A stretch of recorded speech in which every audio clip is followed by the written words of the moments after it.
Seja bem-vindo à Rádio da Costureira, o primeiro podcast do Brasil feito para costureiras, estilistas, bordadeiras e amantes da moda sob medida. Apresentação em alto astral com a youtuber Fernanda Hertel.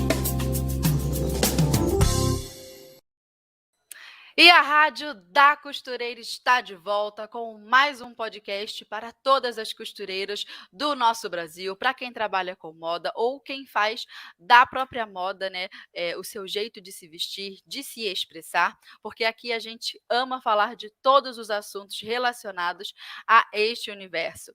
E no mundo da costura, muitos são os nichos e as possibilidades. Quando a gente acha que já explorou todos os ramos possíveis dessa arte, surge mais uma opção, a gente conhece mais um jeito de fazer moda com as nossas próprias mãos. Você aí do outro lado, nosso ouvinte, já tinha ouvido falar de costura histórica? Você sabe que tipo de costura é essa? Que modelagens são feitas nesse ramo? Como é que é o acabamento? Que tipo de peça que é?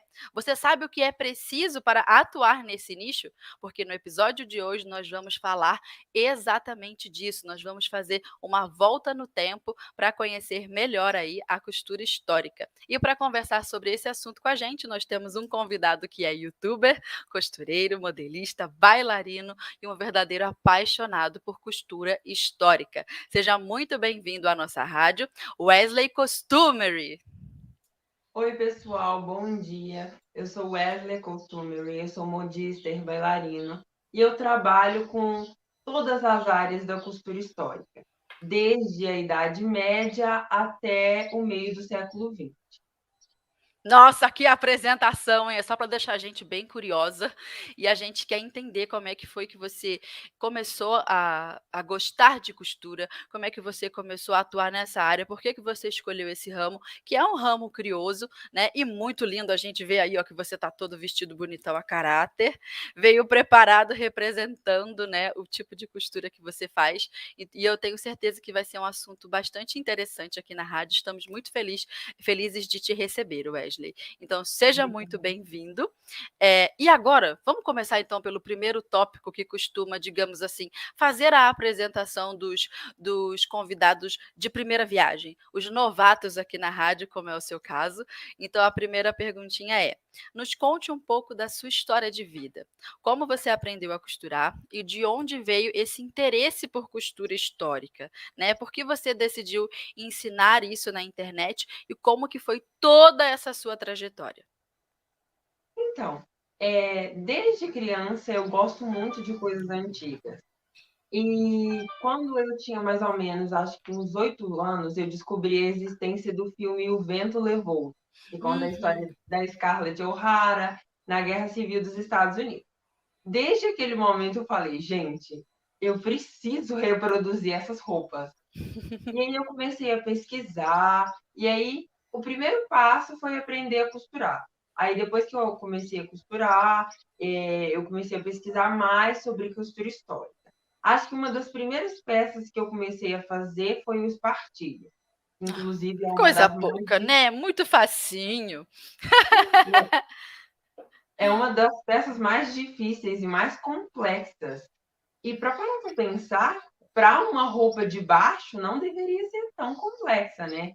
Então foi uma das primeiras peças que eu aprendi a fazer, aí eu fui pesquisando, fiz vários espartilhos que deram super errado, mas com o tempo eu fui pegando jeitinho. Mas o meu interesse começou a partir desse filme e só cresceu. E a ideia de ensinar na internet veio com a pandemia. Assim, desde criança eu faço balé, né? E aí, no meio da pandemia, eu estava conversando com a minha família, e aí eu pensei assim: vocês já pararam para pensar que ninguém no Brasil ensina costura histórica? Aí as minhas primas falaram assim: nossa, é verdade. E nos Estados Unidos tem muitas pessoas. Sim, Inclusive, uma das minhas inspirações é a Angela Clayton, ela reproduz eu roupas sigo. muito boas. E aí eu fui parar para pensar, e a única pessoa que existe no Brasil que ensina várias coisas sobre isso, é a modista do Desterro, mas não aprofundado. Aí eu falei assim, então, eu posso ensinar o que eu sei e ver o que as pessoas acham. Aí eu fiz um vídeo de um espartilho, publiquei na internet, as pessoas amaram, e eu fiquei Sim. muito feliz. E daí que veio essa ideia de ensinar, porque eu sabia muita coisa e nunca tinha usado esse conhecimento muito aprofundado, porque sempre foi um hobby à parte para mim. Poucas pessoas sabiam que eu costurava, algumas ficaram bem surpresas, inclusive, mas foi assim que começou. Legal. Que interessante. Então veio pelo interesse, do filme e um gosto pessoal, um gosto pelas peças antigas, né. É realmente encantador, né, esse tipo de costura e modelagem de época. É, a costura histórica é um lado bem amplo e eu acho ela muito importante porque a gente entende como que a gente chegou nessa moda de hoje, tudo tem a ver. E a moda ela tá sempre copiando o que foi visto lá atrás. Por exemplo, no final do ano passado, a Adidas lançou aquele corset, né? Aquele cropped inspirado no espartilho do século XVIII, inclusive. Então, ela está sempre copiando. Então, é muito importante, tipo, entender essa parte. Eu acho que é uma parte bem importante. Agora sobre o seu aprendizado, por exemplo, eu fiquei um pouco curiosa em relação a essas lacunas, assim, que você começou com 8 anos a partir do interesse no filme, mas você foi estudar Sim. onde para aprender a costura? Alguém na sua família costurava também? Onde você foi buscar conhecimento técnico? Sim, eu tenho uma parente que ela é a avó de parte de pai do meu primo, e ela é uma costureira muito boa. Ela costura há mais ou menos 70 anos, então ela nasceu costurando. E aí ela foi o meu primeiro caminho. Aí eu comprei uma máquina de costura e ela me deu um curso de costura. E depois desse curso eu fui abrangindo. Inclusive eu fiz um curso na Educar de espartilhos vitorianos. Também Aí já depois a maioria. a gente está seguindo o mesmo caminho. Aí depois eu fui fazendo em base de pesquisas, trabalhando tudo em pesquisa. Porque a costura histórica é um ramo que você nunca para de pesquisar. Inclusive, semana passada eu aprendi uma coisa que eu não sabia que existia. Conta pra gente, que Uma a gente adora técnica de essas costura. costurices. Eu não sabia que, por exemplo, na era de 1860, as blusas eram separadas da saia. E geralmente, tipo assim, você nunca via que parecia que o vestido estava emendado. E eu descobri que eles já usavam pochetes para prender Ah, a blusa na saia. E a mesma coisa eles faziam com as anáguas. Os espartilhos deles eram cheios de ganchos que eles prendiam. Isso facilitava muito, não pesava. entendi, é um Descobri. detalhezinho que a gente só consegue ver revirando, né, o baú de informações. Sim. Vamos dizer que poucas peças sobreviveram Uhum. há tanto tempo, né? Sim, mas é encantador a gente descobrir um detalhezinho, né, a mais, uma coisinha diferente. Ou então, às vezes, olhar num quadro, numa pintura, uma arte da época e trazer para os dias de hoje, adaptando ao tecido que a gente encontra, ao tipo de shape também do corpo, né, as curvas, mudaram muito, a altura, tudo isso mudou, né, o jeito do corpo da gente hoje é muito diferente do corpo daquela época. E a gente descobre várias coisas, né, nesse meio do caminho. Muito legal. Eh, tá, falamos aí Voltando ao assunto, diga. aí eu fiz em base várias pesquisas e nunca paro de pesquisar, porque a costura histórica é um ramo que você tem que ter muita prática, muita prática. No início, quando eu comecei a costurar, eu sempre usava lençóis que não usavam mais, fazia as peças, aproveitava o máximo, porque, querendo ou não, para você fazer um vestido de época, você não vai gastar menos que 6 metros de tecido. Uhum, Então, no início, tudo que você puder praticar em tecidos que você já tem é ótimo. E certo. por aí foi. Eu fiz vários cursos, eu fiz curso de corte e costura, fiz de espartilho vitoriano, Fiz um de millinery, que é de chapéus, e bordados também. Que Esses foram os demais. cursos que eu fiz. O resto que eu aprendi foi mais em muita pesquisa, sabe? Eu acho importante a gente não pesquisar só coisas brasileiras, mas sim americanas, porque eu acho que o conhecimento envolve o mundo inteiro. Acho que a gente tem que estar Sim, trazendo, sabe, sim. Ainda mais em culturas de roupa, que outros é tão países. cultural, né? Então, Wesley, entendemos aí um pouco do seu panorama, né? Como é que foi para você essa jornada. E a gente está falando de costura histórica, a gente está falando de costura histórica, e eu fico pensando que talvez as nossas ouvintes aí do outro lado, que nunca antes tiveram contato com este nicho, talvez estejam se perguntando, mas o que raio que é esse negócio de costura histórica? É o que exatamente?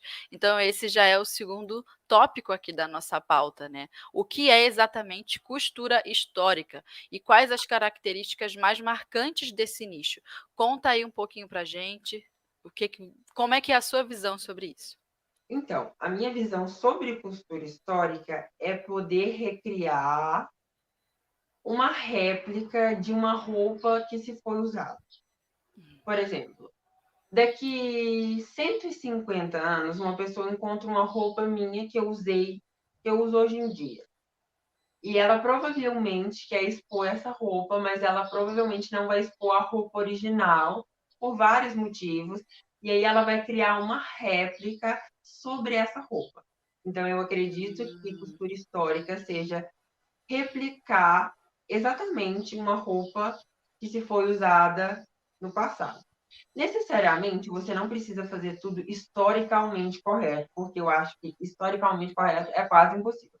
Primeiro que você precisaria do mesmo tecido que foi usado, e todos os aviamentos é impossível. Até uma linha de cor diferente a gente costuma usar, porque é impossível encontrar o que foi usado na época.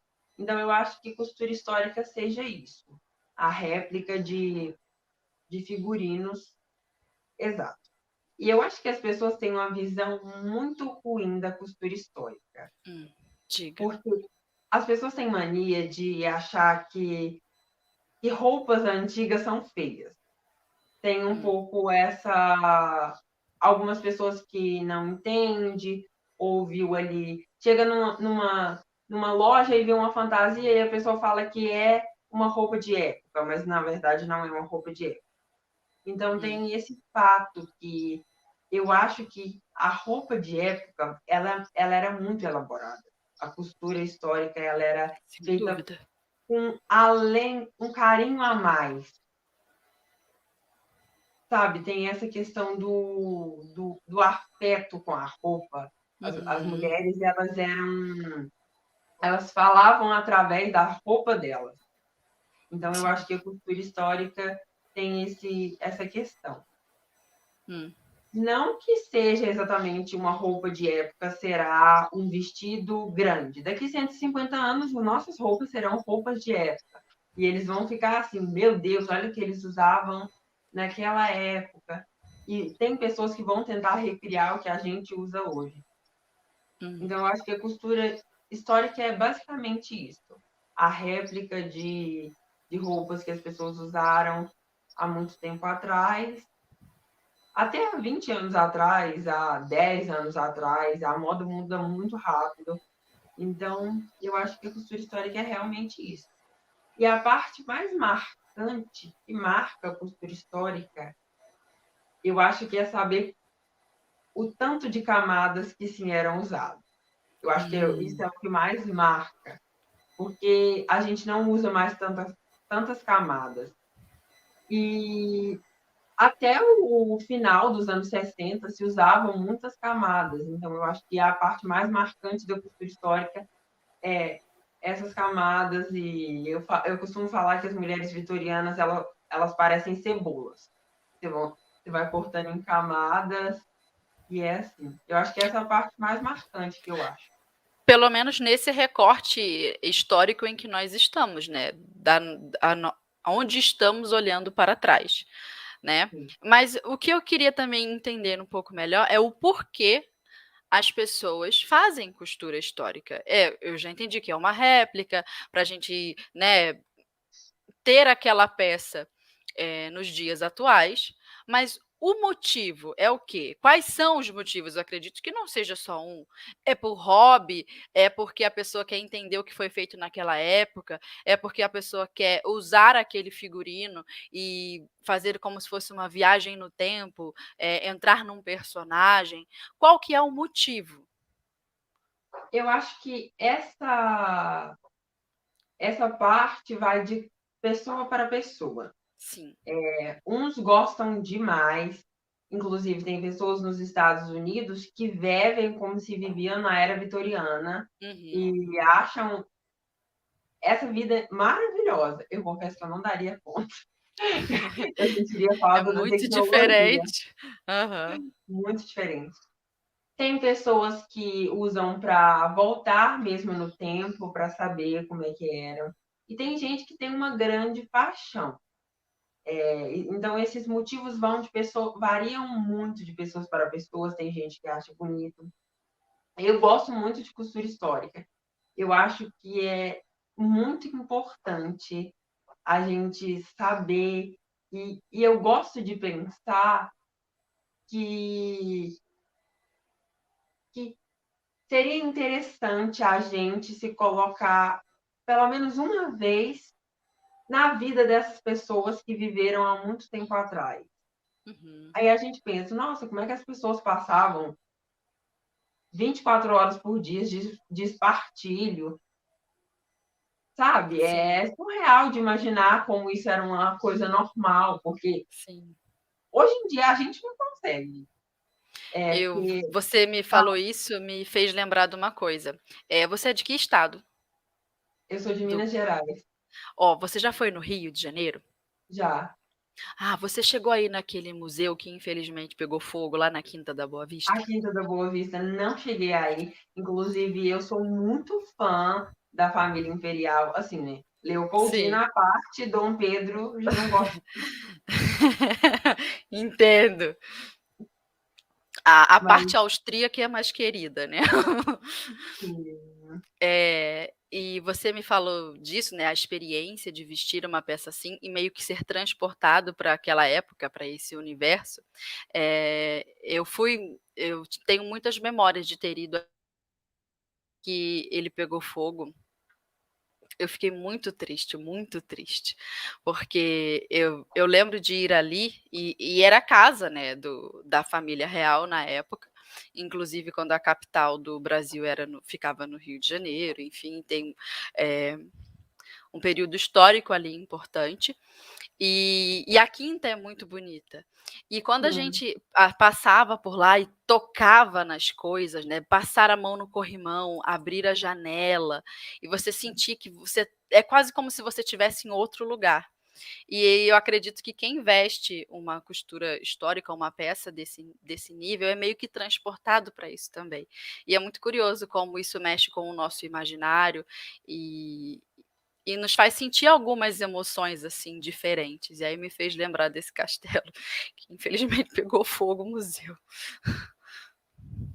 Pois é, aproveitando que você entrou nesse assunto, Hum, eu acho que a cultura do nosso país e a história do nosso país é muito pouco valorizada.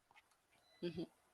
Porque deixar uma obra daquele jeito pegar fogo é um assassinato à Sim, história. sim. 3 gerações moraram, Carlota, Joaquina e Dom João, quando vieram para o Brasil em 1808, se não me engano. Acho que foi a residência que eles ficaram primeiro. Foi até emprestada de um nobre da época, né. Aí eles reformaram depois, aí veio a Leopoldina e o Dom Pedro, que criaram seus filhos lá. Depois Dom Pedro II e Teresa Cristina, Isabel. Então eu acho que são um século inteiro Uhum. vivido naquela casa. E é um assassinato a nossa história. E sem Sim, falar que, graças à Imperatriz Leopoldina e à Imperatriz Teresa Cristina, colecionaram artefatos históricos incríveis. sim. Teresa Cristina trouxe de Nápoles a coleção de Pompeia. Então, Tudo se perdeu. tudo se perdeu. É lástimo dizer, porque não é só a nossa história, é a história de outros países, de outras culturas. Tem a cultura austríaca, a cultura napolitana, a cultura portuguesa. Então, tudo está interligado. E, tipo assim, deixar o museu pegar fogo. E isso não é a primeira vez que acontece. A, Sim, a Cinemateca também pegou fogo.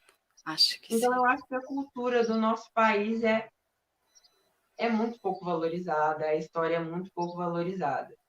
E eu Sim. acho que o que ainda salva é as pessoas gostarem tanto da costura histórica e as pessoas que gostam de coisas antigas e colecionam em casa. Isso é o que ainda salva a gente. É verdade.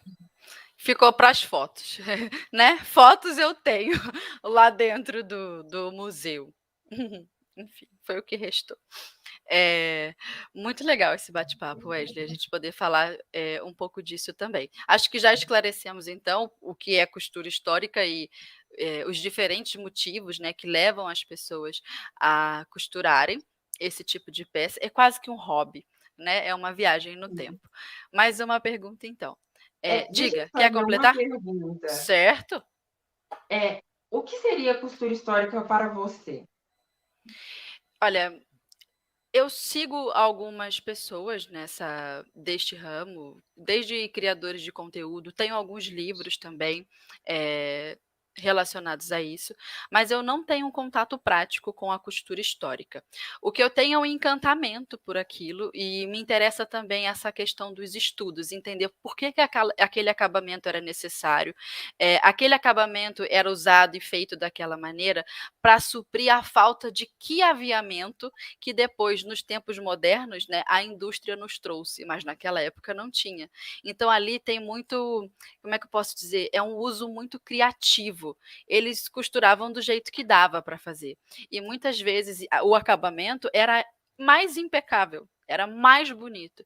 Então, quando a gente pega esses pequenos detalhes e traz para a nossa roupa, eu acredito que para uma roupa do dia a dia, vamos supor, eu faço um blazer, uma calça de alfaiataria. Se eu conseguir encaixar ali, na minha roupa do cotidiano, um conhecimento daquela época, eu consigo linkar esses interesses, que eu gosto muito de acabamentos, sabe?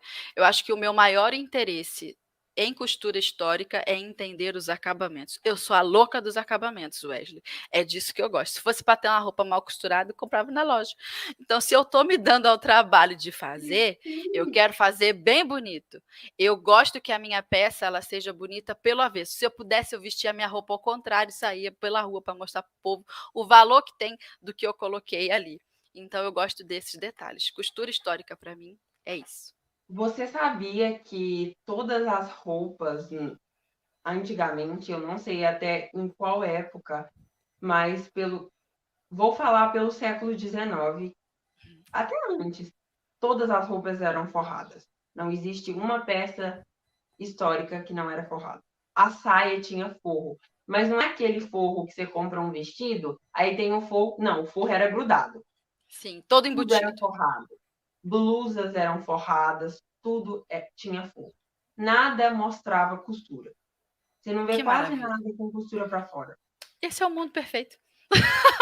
E aí hoje todo mundo, hoje em dia o pessoal pergunta: "Ai, mas eu preciso de uma overlock?" Eu não consigo fazer roupa porque eu ainda não tenho uma overlock. Aí dá vontade de virar para a pessoa e falar: "Mas quem disse que você precisa de overlock? É você e a sua costura, a sua máquina reta e muito conhecimento de acabamento para você não precisar de overlock, é muito melhor a costura sem overlock". As pessoas usavam muito viés no século XIX, muito viés. Eu sou Mas fã, era o viés do próprio tecido. nem dava trabalho cortar, né. Era o viés do próprio tecido, ou você droba ali, você usava o ferro. Não era uma. Uhum. Assim, para mim é muito prático. Eu ligo o ferro a vapor, passo o viés ali E vou te contar, viés do próprio tecido, principalmente de algodão, é uma maravilha. Tem um tempão que eu não uso viés que compra em loja de armarinho. Tem um Uhum. tempão. Viés do próprio tecido é ótimo. Aí eu fico pensando, eu passo ferro a vapor ali, pronto. Agora as pessoas tinham que ir lá na lareira, buscar o carvão. No Rio de Janeiro não tinha lareira desse É calor verdade. desse país. Onde que eles usavam brasa para colocar no ferro? Acho que era na cozinha. Sei lá. O ferro era um ferro que abria e botava carvão dentro. Sim, carvão dentro. Imagina, nem devia fazer sujeira com fuligem. Se você Uma mancha outra. um vestido da época, Pense. uma curiosidade muito importante, já a gente entrou nesse assunto, Diga. os vestidos de baile não eram lavados. Hum, Nunca. hum. Nunca. Pelo fato de que, como eram trajes com muita renda, muitos bordados, não poderia se lavar para a época, porque muita gente sabe que as pessoas lavavam muita roupa no rio e eles costumavam abater as roupas nas pedras, né? Até Sim. mesmo nos quintais de casa, então não lavavam os trajes de baile. Por isso que quando você pega uma roupa vitoriana, ela tem, por exemplo, vou pegar uma roupa de 1860. Tem lá a chemise, o espartilho, aí vem a crinolina, a anágua e tem uma blusinha que chama corset cover, que impedia de sujar o vestido. Então você não suava no vestido.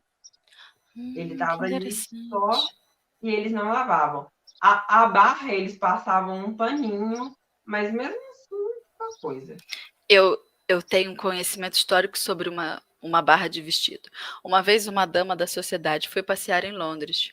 E o negócio era tão difícil, que ela voltou para casa depois do passeio e na barra do vestido dela foi tipo encontrado 3 ratos, um dente humano, uma espiga de milho. Era esse tipo de coisa. E aí o vestido saía varrendo tudo, e quando ela voltou para casa, tinha tudo isso na barra da saia. Era muito comum. Se você sair para passear, depois você confere a barra do vestido, que tinha assim, esse tipo de coisa. De ratos, a espiga de milho e um pedaço de gente. Os Quando negócios não assim. tinha.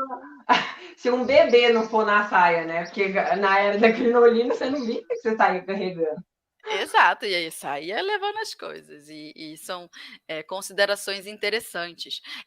Uma coisa legal também dessa época eram os sapatos, ou então os acessórios que remetiam a algum status. Por exemplo, houve uma época, acho que essa você deve saber também, os sapatos, eles tinham aquela curvinha para cima, como se fosse sapatinho de duende, sabe? Sapatinho de duende. E aí o que que acontece? Quanto maior aquela curvinha para cima, maior era o status da pessoa que estava calçando aquele calçado, aquele sapato. Se fosse um nobre, fosse alguém do clero, enfim, a curvinha do sapato, a ponta do sapato, quanto maior, mais status. E se pudesse, botava um balangandã ali, um guiso, uma coisa para fazer um barulhinho. E isso foi levado ao extremo, de tamanha forma que chegou um momento em que essa pontinha do sapato estava tão grande que eles amarravam como se fosse uma fita nos joelhos, para que a pontinha do sapato, que estava tão grande e vinha até o joelho, ficasse presa na fita. Meu Deus, Isso eu não existiu. sabia dessa parte, mas imagino que seja isso mesmo. Tanto que no século XIX, inclusive na era da crinolina, teve uma grande polêmica, porque a era da crinolina aconteceu mais ou menos no início da Revolução Industrial, por ali, e aí tudo que era feito, por exemplo, você não ia mais numa modista, tinha a loja própria e vinha da empresa, já existia um fábrica. E as pessoas, todo mundo começou a usar crinolina. E aí que veio o problema, que diziam que estava com dificuldade de identificar quem era pobre e quem era rica. Mas um dos fatos que acreditam que a crinolina foi muito polêmica foi porque ela foi inventada por uma mulher. Esse não é um fato comprovado, mas acreditam que sim. Porque Na verdade, a crinolina foi inventada, a crinolina de aros, porque o fato de usar muita anágua nos anos 40 virou uma falta de higiene muito grande com as mulheres. Elas usavam tecidos demais para a saia ficar volumosa e eram tecidos pesados, então inventaram a crinolina de aros para a perna ficar livre e elas poderiam usar os vestidos. Ficar mais arejado. Mais arejado. Acreditam que por esse fato ela foi tão criticada e por ser inventada por uma mulher. Tanto que tem vários jornais que falam que crinolinas mataram mulheres em incêndios. Em tempestades, as mulheres saíam voando com as crinolinas. Que as crinolinas afastavam as mulheres dos homens, que isso não facilitava eles a cortejarem.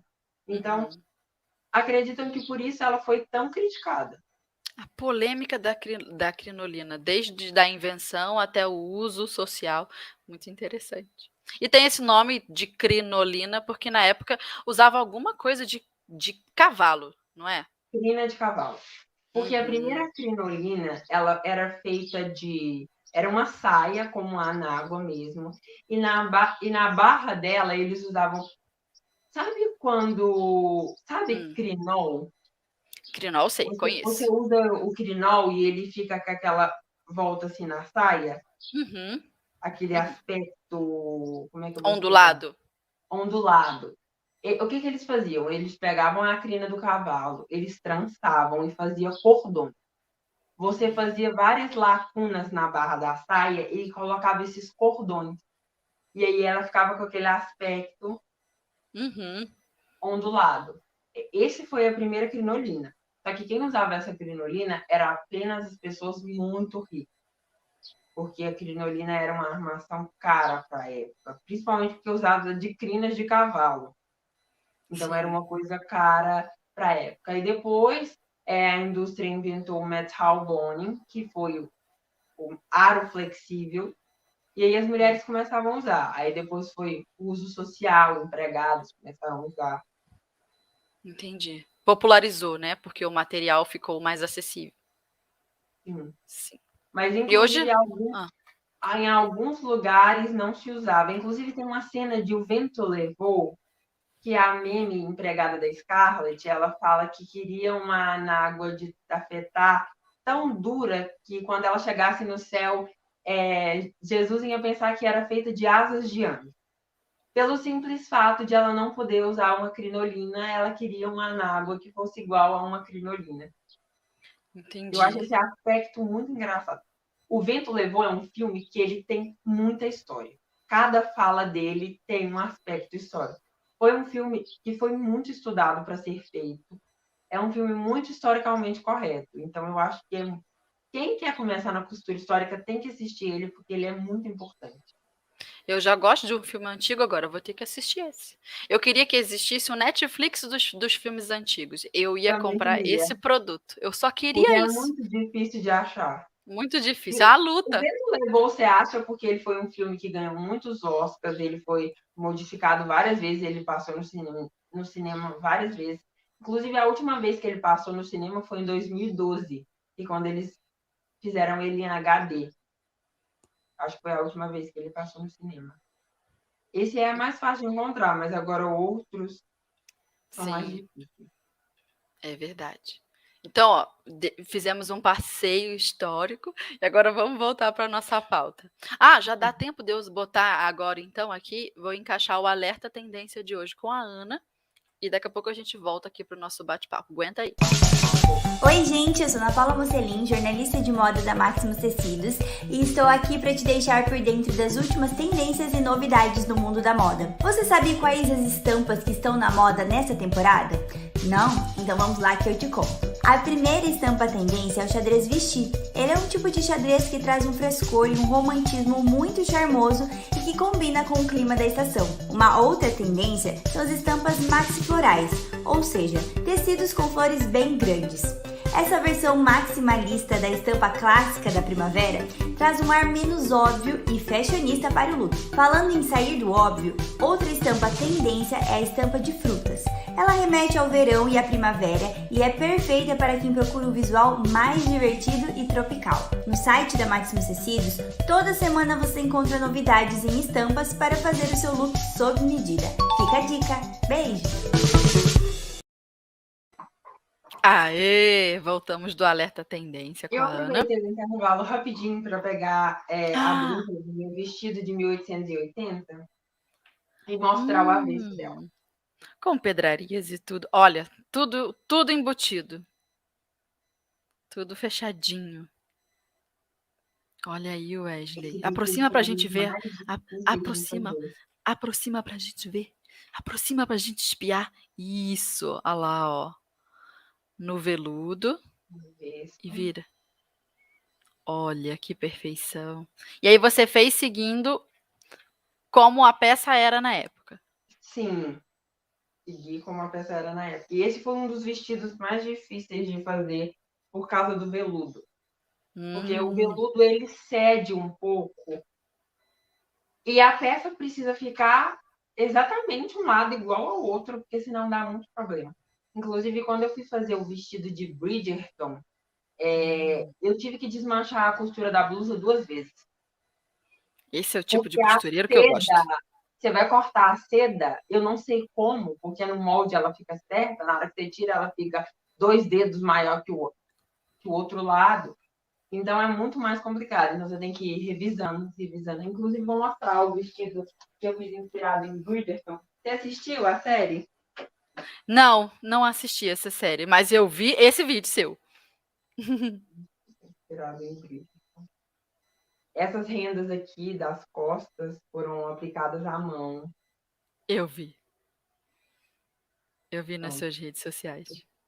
Essa parte aqui de dentro, ó, é tudo embutido, não tem nenhuma costura para fora. E é muito interessante os acabamentos da época. Que capricho, Wesley, parabéns. Obrigada. Que capricho. Pode Tem muito valor, né? Costurar assim, com esse capricho. Então, parabéns. Vamos então ao terceiro? Vamos lá. Sim. Onde você costuma fazer as suas pesquisas sobre as peças, né? Sobre as costuras e as modelagens de épocas passadas. Dá mais ou menos aí pra gente uma pista de onde é que você encontra as suas referências. Angela Clayton. Blog da Angela Clayton. Valorizem a Angela Clayton, porque ela é uma mulher magnífica. O blog dela tem tanta informação que vocês não calculam. Quando eu tinha mais ou menos 10 anos, que foi quando eu aprendi a costurar, eu via só os vídeos dela. Depois eu entrei no blog dela. Ignorava a leitura. Quando eu resolvi traduzir a leitura, eu descobri cada coisa. Então, valorizem a Angela Clayton. A Angela Clayton é uma das minhas maiores fontes da costura histórica, porque ela ensina bastante coisa. Valorizem livros também. A coleção Era de isso que eu ia perguntar. Patterns of Fashion é os livros mais historicamente corretos que existem. Eu acho que eu tenho 2, dessa coleção.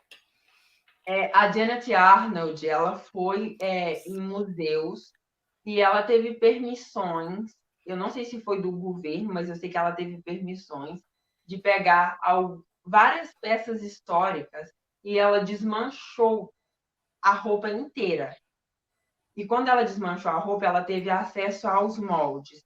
E ela, com ajuda de gráficos, ela foi desenhando moldes. Então, os livros dela são moldes historicamente corretos. Então, se vocês tiverem condições, comprem a coleção inteira. É isso aí. Eu olhei aqui no Google rapidinho. É exatamente os livros que eu estava pensando. Tenho, sim. Não tenho a coleção toda, tenho alguns. Você tem quais? Eu tenho aquele laranjinha, que é o vestido laranjinha na frente. E o outro... Acho que sim. O 2 é o melhor. É o que fala sobre o século XIX inteiro. Tem os vestidos de 1860 que são incríveis.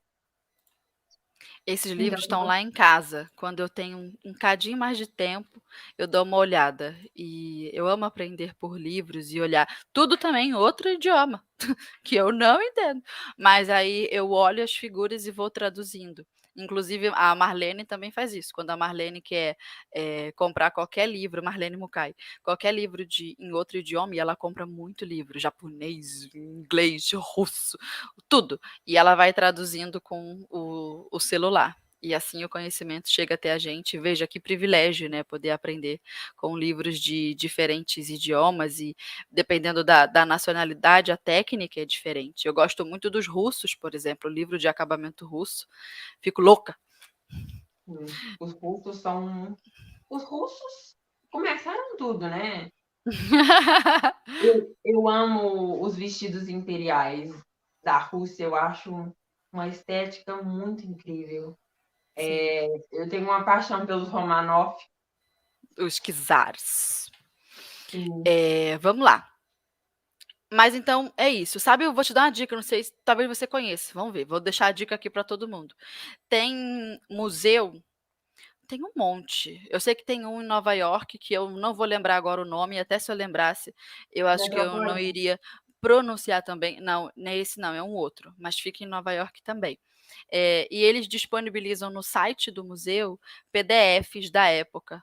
Então tem muito PDF completo para você baixar gratuitamente. Eu tenho vários assim de vestidos e confecções antigas. Vai desde de séculos bem passados mesmo, até, por exemplo, uma grife específica. Então tem Chanel lá, e aí você pode olhar a roupa por dentro. E tem alguns assim. E eu tenho alguns PDFs salvos. Então fica a dica. Incrível, muito bom. Então, o que eu indico é Angela Clayton, as coleções de Patterns of Fashion, tem outros livros, Corset and the Crinolines, de Nora Valg. Nora Valg e Janet Arnold foram estilistas incríveis, que deixaram um conhecimento muito grande para a gente. Então, tem esses livros, tem a Angela Clayton, tem o meu canal também. Então, os brasileiros, tem muita coisa. Sim. Acho que a minha dica, que eu acho que é mais diferentona, é essa: entra em site de museu e vê a seção de PDF, que tem coisa boa lá. Inclusive, é bom vocês, quem tiver oportunidade, pesquisar as peças que estão no Victoria and Albert Museu e analisem fotos. Porque o Victoria and Albert Museu é um dos museus que tem mais coisas. Ele é um museu Boa muito dica. rico. Inclusive, entrando no assunto de museu, vou falar um pouco da minha companhia favorita, o Royal Opera House, e falar sobre o balé também na moda. Sempre o balé seguiu muito a moda. Quando foi inventado um balé, ele seguia a moda da época. Inclusive, o balé Coppelia, ele foi introduzido mais ou menos ali no século XIX, e um dos primeiros figurinos a serem feitos foi na época da crinolina. E a crinolina da bailarina, ela vinha até 3 dedos abaixo do joelho. Então, era a roupa normal, só que ela era mais curta. Então, elas dançavam de espartilho com as blusas e com as saias. É claro que, tipo assim, o balé era um pouco diferente na época, né? A gente evoluiu, principalmente em questões de pernas altas. Antigamente, as mulheres faziam muito pernas em 20 graus. Hoje em dia, a gente faz développé na orelha. Então, tem muito esse fato. Inclusive, o Royal, ele fica postando algumas coisas do Victoria and Albert Museu, comparando algumas coisas, sabe? Então, sempre roupas de balé também tem muita história. Muita história. Acompanharam até mesmo os movimentos, né? E as roupas foram se adaptando para dar mais liberdade. Curioso mesmo. Então, Wesley, vamos para mais um tópico. Por onde começar nesse ramo? O que eu preciso saber? O que eu preciso estudar? O que eu preciso comprar para conseguir fazer costura histórica, na sua opinião? Assim, o comecinho. Eu acho que o mínimo é saber costurar. Eu acho que esse é um bom começo, você fazer um curso de costura, saber lidar com a máquina, saber costurar à mão também. Eu acho que esse é o primeiro Boa. passo para começar. Porque se você começar de cara na costura histórica sem saber costurar, é uma frustração enorme, porque Falou a pessoa que fez o primeira peça, um espartilho. se você visse o espartilho, Você ia entender. você não ia entender o que era. Não sei. Nem sei. Eu acho que eu nem lembro direito o que era. Mas o básico é você aprender a costurar à mão. Inclusive, eu esqueci de comentar que eu falei que a avó do meu primo, que foi minha primeira professora de costura, gente, é tão incrível o tanto que, mesmo ela costurando coisas de hoje em dia, ela tem um conhecimento muito grande. Muito grande. Tudo que eu vou fazer, eu peço opinião a ela, porque, tipo assim, ela nunca leu um livro de costura histórica. Teve uma vez que eu pedi opinião para ela e ela me deu a mesma opinião que estava no livro. Que maravilhosa. Ela morava no interior, mais ou menos, e a adolescência dela foi mais ou menos assim nos anos 60. Então lá estava um pouco atrasado. Lá aqui, por exemplo, aqui na minha cidade é os anos 60, lá eles estavam usando roupa dos anos 49, por exemplo. Uhum. Então, ela usou muito a saia rodada, aquelas roupas. E ela costura desde novinha, então ela sabe muita técnica, porque na época eles não costuravam muito a máquina, poucas pessoas lá tinham máquina. Então, as senhoras de lá ensinaram ela a costurar, então passaram muita informação. Então, ela me ensinou muita coisa. O jeito de pregar viés, do jeito que estava nos livros, ela me ensinou igual. Então, tipo assim, quando eu comecei com a costura histórica, eu percebi que eu sabia mais do que eu imaginava, porque ela me passou um conhecimento muito grande. Que sortudo! É muito bom, né, poder encontrar uma pessoa assim para compartilhar esse conhecimento com a gente. E agora com a tecnologia, né, com a internet, você repassa para frente também aquilo que você aprendeu, né? Que demais. Sim. Muito bom. Então é isso, começar pela costura, já ter algum domínio da costura. Você lembrou muito bem, costurar à mão, afinal de contas é uma costura desafiadora, né, a costura histórica, então se a pessoa cai de paraquedas, a primeira coisa que ela faz já é de cara a costura histórica, vai ter que segurar aí no desafio, né, é mais fácil Uma dica saber. muito... Diga. Pode perguntar. Não, aqui é mais fácil a pessoa chegar com alguma bagagem, né. Sim, é mais fácil. Uma dica que eu dou, as pessoas sempre perguntam sobre modelagem, eu acho que esse é o assunto mais comentado. Como que eu faço aquela modelagem esquisita? Gente, da onde que sai um negócio dele? Até hoje ninguém sabe como é que uma pessoa inventou a modelagem de espartilho. Ninguém sabe. É muito bizarro, é muito detalhezinho. Porque não Eu sei fiz aquele curso como. que você falou da Educar, e eu lembro que a professora que deu aquelas aulas, ela havia aprendido numa escola tradicional londrina. Então ela Londrina. não foi? Eu também sigo essa professora nas redes sociais. E eu não sei de onde a pessoa tirou aquilo, porque é muito detalhe para ficar encaixado daquele Eu jeito. sei que em Todas as Londres, bandeiras, né. sim, em Londres, eles guardam roupas, é comum guardarem roupas de parentes. Então, tipo assim, pelo menos a cada 10 pessoas que você vê, 5 pessoas têm um espartilho em casa, Que que é de demais. herança de família. Eles são comuns, e em Londres tem, inclusive, vou apresentar outra londrina, Isabella Prioratire. Essa eu A não Isabela, conheço. ela tem a loja dela em Londres, que chama Prioratire. Ela vende roupas históricas e ela organiza bailes de época incríveis. Ela é incrível. Ela trabalha com imagens. Ela compra revistas da época de moda, quando você usava para escolher modelos, e ela replica extremamente igual. Então, ela é londrina também. Que Então, demais. Londres é uma cidade perfeita, gente. Vamos morar em Londres, vamos Só não abandonar tem o Brasil. sol, né, Wesley? Só não tem sol. Não tem sol, não tem a praia que nós tanto gostamos. Ai, não dá. Tá vendo aí? Não dá. Mineiro já sem praia, vai para Londres, ficar sem mais praia ainda mais distante. Eu não sei como é que eu vou viver em Londres sem pão de queijo. Olha aí, tá vendo? Mas é uma cidade charmosa, né? Sim, é uma cidade incrível. Inclusive, gente, falando sobre cultura histórica e coisas antigas,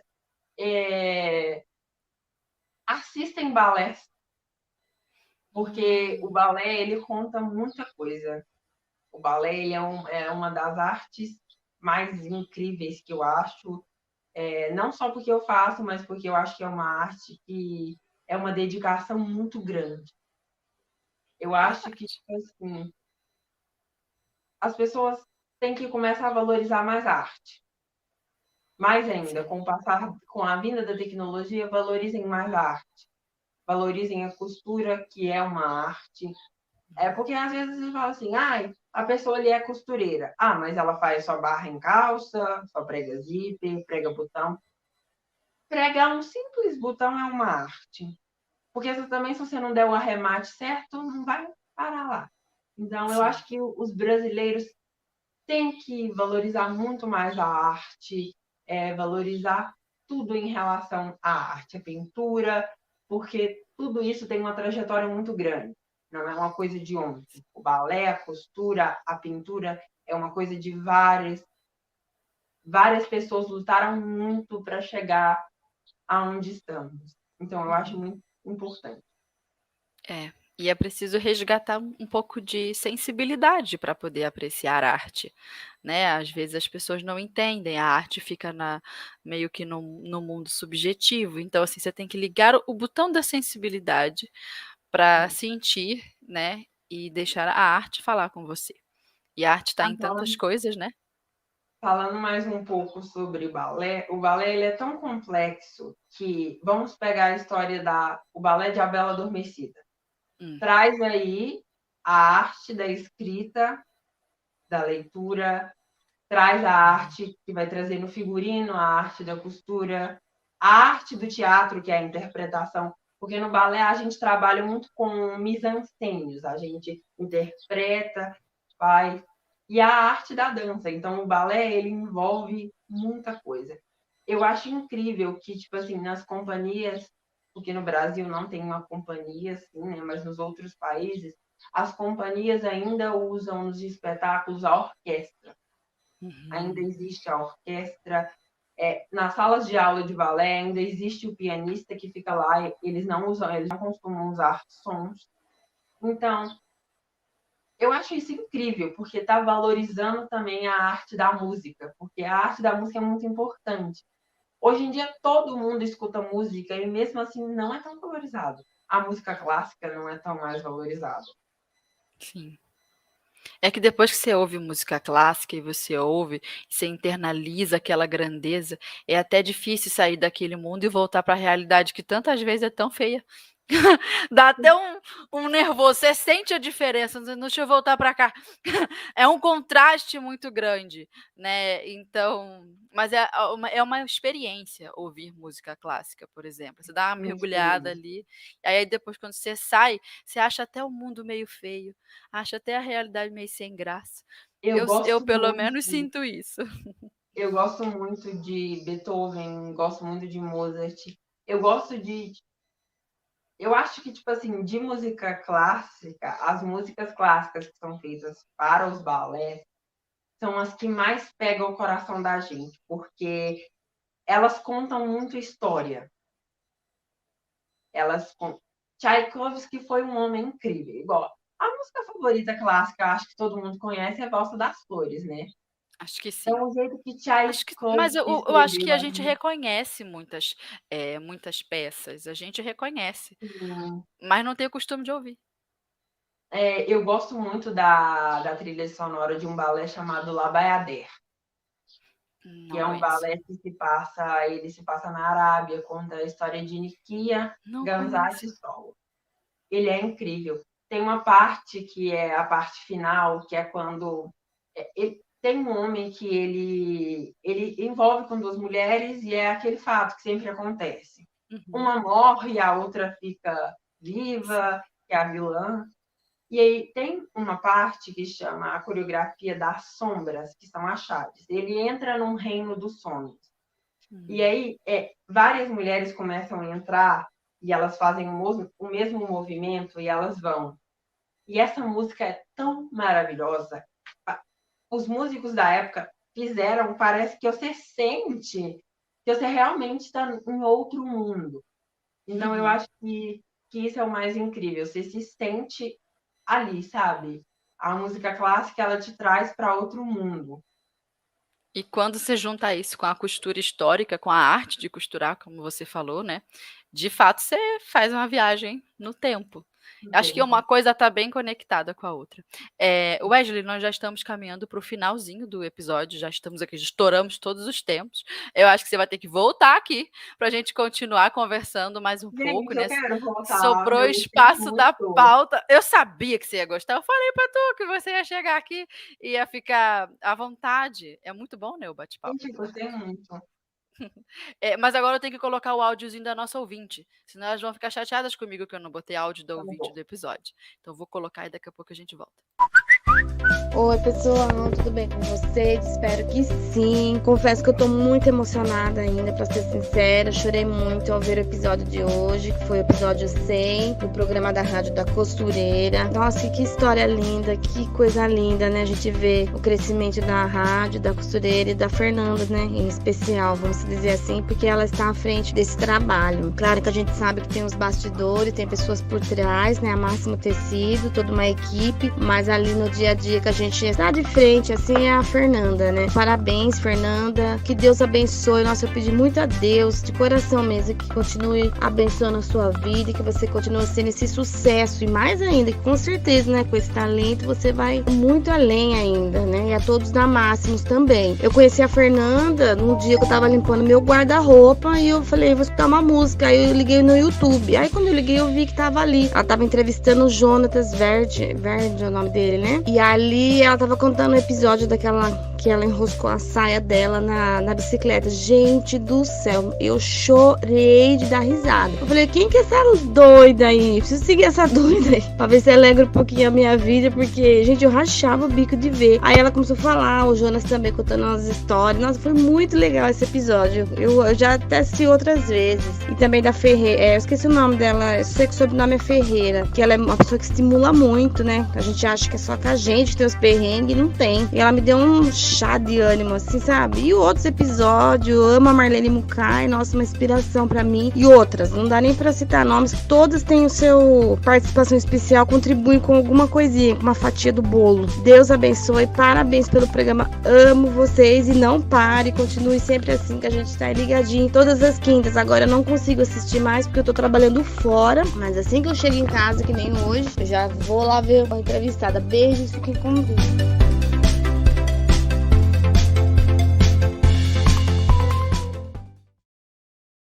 Ai, que ouvinte querida!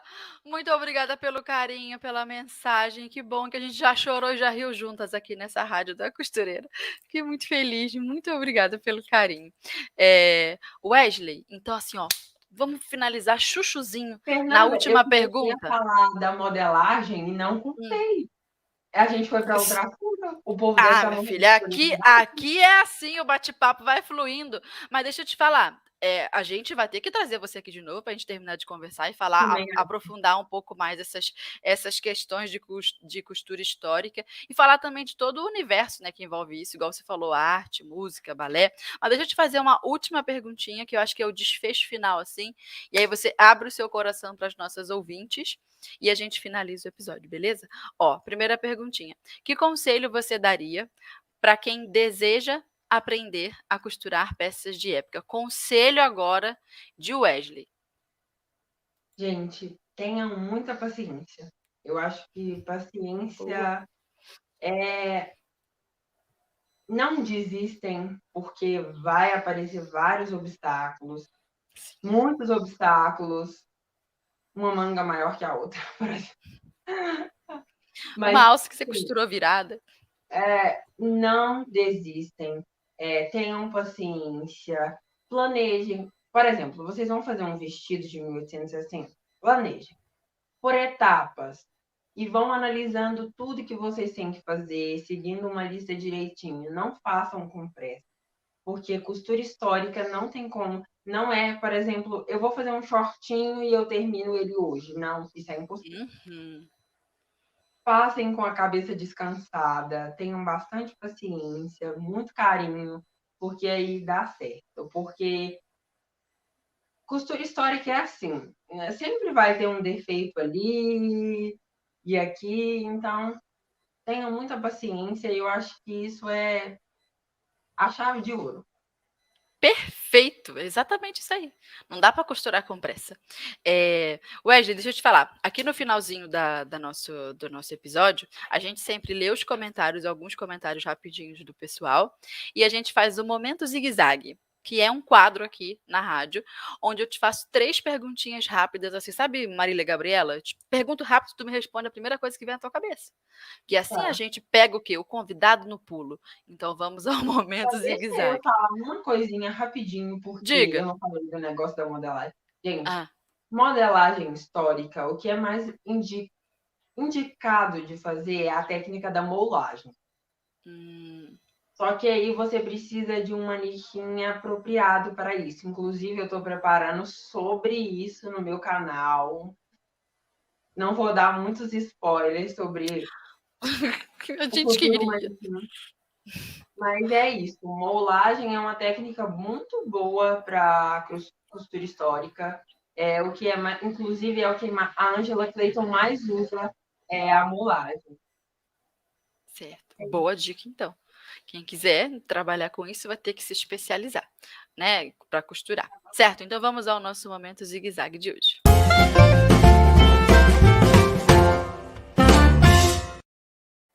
Responda rápido.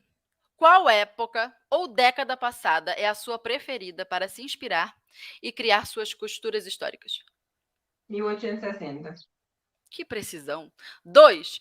Se você só pudesse escolher um único modelito histórico para reproduzir, qual seria o modelo dos seus sonhos? Um só. O Eu preferido. tenho que especificar a pessoa que usou o modelito, por exemplo? Acho que não. O seu modelito dos sonhos. Esse eu quero costurar.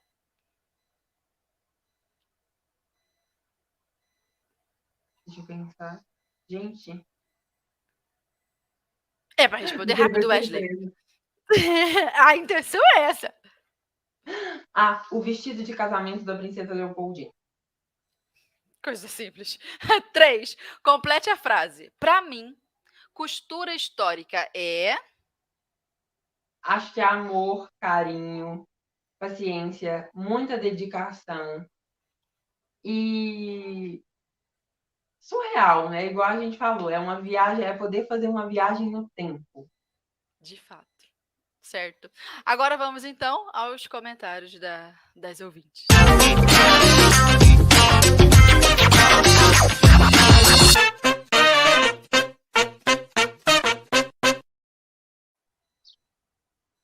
Ó, Ateliê Lorene Souza falou: "Tô impressionada com tanto de conhecimento vindo de um costureiro tão jovem. Parabéns." Aê, Wesley. Obrigado. Deixa eu ver se eu acho alguma pergunta interessante assim para a gente responder. Eu gostei desse comentário da Marli. Marli de Fátima Tosta falou: "E a Fernandinha com essa sensibilidade não interrompe, deixa o convidado falar." Aê! Aqui é assim, minha filha, eu não posso dar uma de Faustão. Aqui, ó, a Jéssica Ruana falou: "Gente, esse menino nasceu na época errada." Já teve essa impressão, Wesley? Que você nasceu na época errada? Com certeza. Olha, só tem elogios, ó, um monte de emojis. Márcia Regina. Muito obrigada, gente. Estou muito feliz que vocês gostaram. Eu quero Ó. voltar aqui. Já está convidado. A Marli de Fátima também falou, ó, tá vendo? Tão lindo quando a pessoa ama o que faz.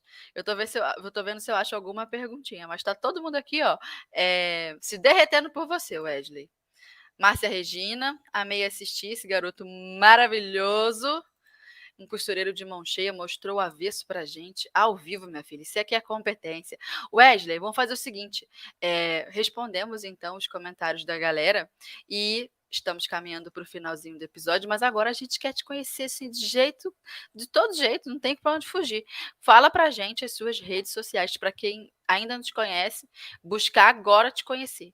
Como é que a Então, gente acha? gente, vocês acham tudo pelo meu nome, Wesley Costumer. Essa é a palavra-chave. Vocês me encontram no YouTube e no Instagram também. Eu vou editar o seu nome, ó. Editei assim, ó. Tá aqui embaixo agora escrito, ó. Tá vendo? Tá vendo aí? Escrevi certinho? Então é só procurar desse jeitinho aí que você encontra o trabalho do Wesley nas redes sociais, no Instagram, no YouTube. Só procurar lá que tem uns tutoriais, uns vídeos incríveis. Uma pergunta Diga. que eu recebo muito no meu canal, que eu vou falar aqui no finalzinho da live, é como eu consigo conciliar a costura histórica com o balé. Gente, o balé exige, né, da pessoa. É difícil. Eu tenho ensaio todos os dias da semana. Preparamento físico. Então, tipo assim, é difícil. Eu uso todo o tempo que eu tenho de sobra para me dedicar o máximo. Eu planejo sempre antes, mas dá tudo certo. É assim, máquina... Não é desculpa. Balé é máquina.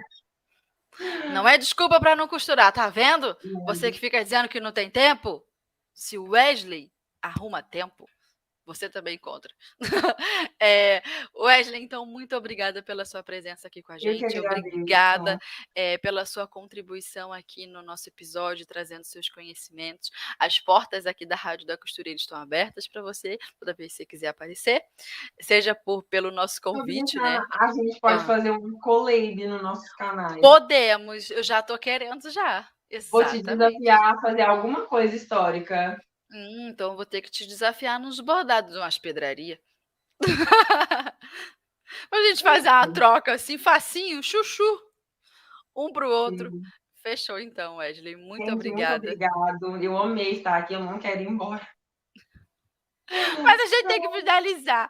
Olha, será uma alegria, né, saber que a gente fez esse episódio tão importante aqui para a rádio, esse assunto de costura histórica, e saber que você também é tão novo. Olha, um convidado jovenzito, um costureiro, que trouxe essa informação para a gente, falou com tanta paixão, então, assim, é um episódio super especial.